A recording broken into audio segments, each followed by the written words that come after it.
Hey y'all. All right, so I have an idea to pitch to you, and I am going to provide an opportunity for you to provide your feedback on it.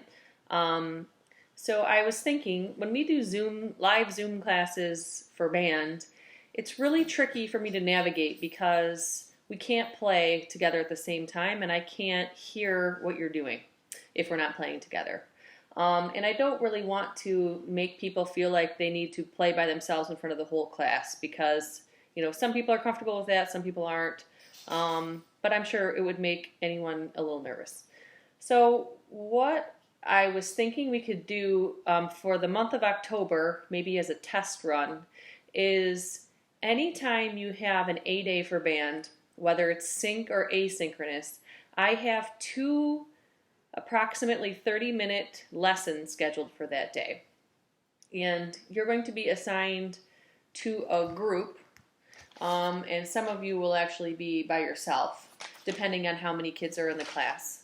But there's a schedule, and I work one-on-one with your group a couple times a month. That way, I can create lessons that are specifically geared towards your ability level and your instrument type, and we can kind of fine tune exactly what you need to improve, and I can give you direct feedback, and it'll be just easier in a small group setting. So I'm thinking if we have band class and you're not scheduled that day for a lesson, then I'll have async work in Schoology. So we'd follow the A-B elective schedule, whatever is on the calendar for that day.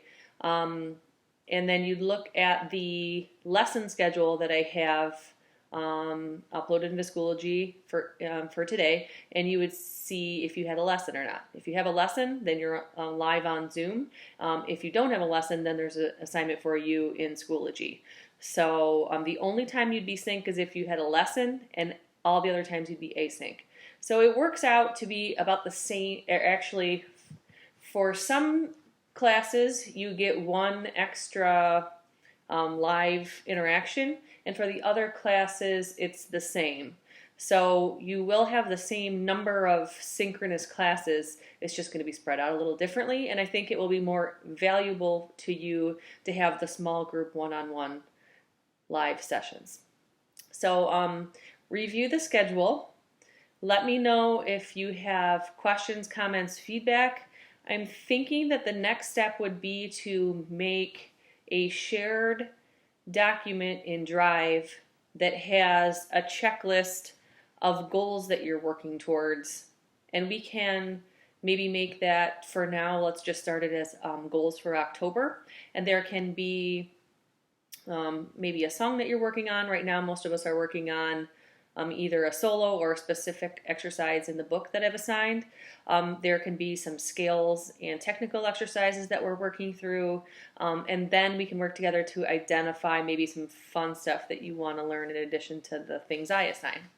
So maybe we can have a shared document that we are working through to kind of figure out, what path we're on. Here are the things that we've mastered. Here are the things that we still need to do. Okay, so I'm just kind of spitballing here and trying to figure out how to make virtual band class work. I think that it's challenging for us to be live all together playing music. Actually, I think it's impossible. So this is my solution. I want to hear back from you and let me know what you think. Okay, and today's NWA in the afternoon, so I know that you don't have classes for your other async. Teachers aren't assigning classes today, so you don't have any homework or anything. I just want you to give me your feedback on this proposal. All right, and good luck this afternoon. I know you'll do just fine.